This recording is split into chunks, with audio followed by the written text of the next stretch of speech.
அனைவருக்கும் வணக்கம். நம்ம இப்போ பாண்டியன் ஸ்டோர் சீரியலில் என்னெல்லாம் சுவாரஸ்யமான விஷயங்கள் நடக்குதுன்னு பார்க்கலாம் வாங்க. நம்ம கதிர் வீட்டில் நடக்க போகிற பிரச்சனை எல்லாத்தையும் நினச்சி ரொம்ப வருத்தத்தோடு இருக்காங்க. ஒரு பக்கம் அப்பா ஏற்கனவே நம்மளை கண்டது போனதுக்கு எல்லாம் திட்டிக்கிட்டே இருப்பார். இப்போ நம்ம அவருக்கு எதிரியாக இருக்கிற இந்த குடும்பத்தோட பொண்ணை நான் கல்யாணம் பண்ணிட்டு வந்திருக்கேன் அப்படின்னு தெரிஞ்சால் அப்பாவோட நிலைமை எப்படி இருக்கும், என்னை அடியோடு வெறுத்துருவார் அப்படிங்கிறத தாண்டி அப்பாவுக்கு ஏதாச்சும் ஆயிடுமோ அப்படிங்கிற ஒரு மனக்கவலை நம்ம கதிர் மனசுக்குள்ளே ஓடிக்கிட்டே இருக்குது. அதையெல்லாம் தாண்டி ஒரு வேளை இவங்க பிரச்சனையில் நம்ம வெளியில் அனுப்பிட்டா நம்ம என்ன பண்ண போகிறோம், நம்மளே இன்னும் படித்து முடிக்காமல் இருக்கோம், அதே சமயத்தில் இவ்வளவுமே படிக்காமல் இருக்கா, இவ்வளோ அவங்க வீட்டுக்கு போக முடியாது, நம்மளும் நம்ம வீட்டுக்கு போக முடியாது, என்ன பண்ணுறது அப்படின்னு சொல்லிட்டு ரொம்ப யோசனையில் இருக்காங்க. ராஜியை சொல்லவே தேவையில்லை. ரெண்டு பேருக்கு ஒருத்தர் ஒருத்தர் பிடிக்காமல் இருந்தாலும் இப்போ வேறு வழியே இல்லாமல் அத்தை நம்மளை ஊருக்கு கூட்டிகிட்டு போகிறதுக்காக கல்யாணத்தை பண்ணி வச்சுட்டாங்க.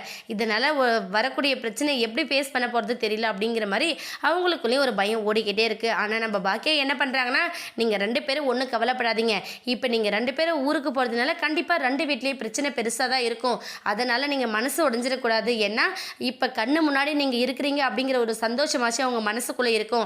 பல பிரச்சனைகளை யோசிச்சு தான் உங்கள் அம்மா இந்த முடிவுக்கு வந்திருக்காங்க. தயவு செஞ்சு எந்த ஒரு தப்பான முடிவும் நீங்கள் எடுத்துடாதீங்க, உங்களோட வாழ்க்கை கண்டிப்பாக எதிர்காலத்தில் ரொம்பவே பிரகாசமாக இருக்கும் அப்படின்னு சொல்லிட்டு அவங்களுக்கு ஆறுதல் சொல்லிட்டு ஊருக்கு வராங்க. வீட்டுக்கு வந்து கார் சவுண்டை கேட்டதுமே உள்ளே இருந்து நம்ம கோமலி ரெண்டு பேரும் பதறி அடித்து போய் வெளியே வராங்க. ஒரு வேளை கதிர் தான் வந்துட்டானோ அப்படிங்கிற மாதிரி வராங்க. கரெக்டாக நம்ம பாக்கியா கதிர்ராஜ் எல்லாருமே இறங்குறாங்க. ஆப்போசிட்டில் நம்ம முத்து வீட்டிலேருந்து எல்லாருமே வெளியே வராங்க. இதை பார்த்ததும் ஒரு நிமிஷம் எல்லாரும் ஆடி போயிடுறாங்க. ஏன்னா ராஜி காணாமல் போயிட்டா, எங்கே இருந்தாலும் சரி கண்டுபிடிச்சி கூட்டிகிட்டு வரணும் அப்படின்னு சொல்லிட்டு தெரிஞ்ச ஊருக்கு எல்லாத்துக்கும் ஆளை வீசி சல்லடை போட்டு தேடிக்கிட்டு இருக்காங்க. இந்த மாதிரி ஒரு சூழலில் ராஜி இந்த கதிர் பையனோட சேர்ந்து வந்திருக்காளே அப்படிங்கிறத பார்த்து ரொம்பவே பெரிய பிரச்சனை ஆகிக்கிட்டு இருக்கு. அங்கே ஒரு பக்கம் நம்ம ராதிகா கோபின்னு எல்லாருமே நம்ம முத்து ஃபேமிலிக்காக சப்போர்ட்டிவாக இருக்காங்க. இன்னொரு பக்கம் நம்ம பாண்டியன் ஃபேமிலிக்கு சப்போர்ட்டிவாக யாரும் இல்லைனாலும் கதிராக தான் விருப்பப்பட்டு கல்யாணம் பண்ணிட்டு வந்துட்டாங்க அப்படிங்கிற மாதிரி அவங்க எல்லாரும் கோவத்தோட உச்சக்கட்டத்தில் இருக்காங்க.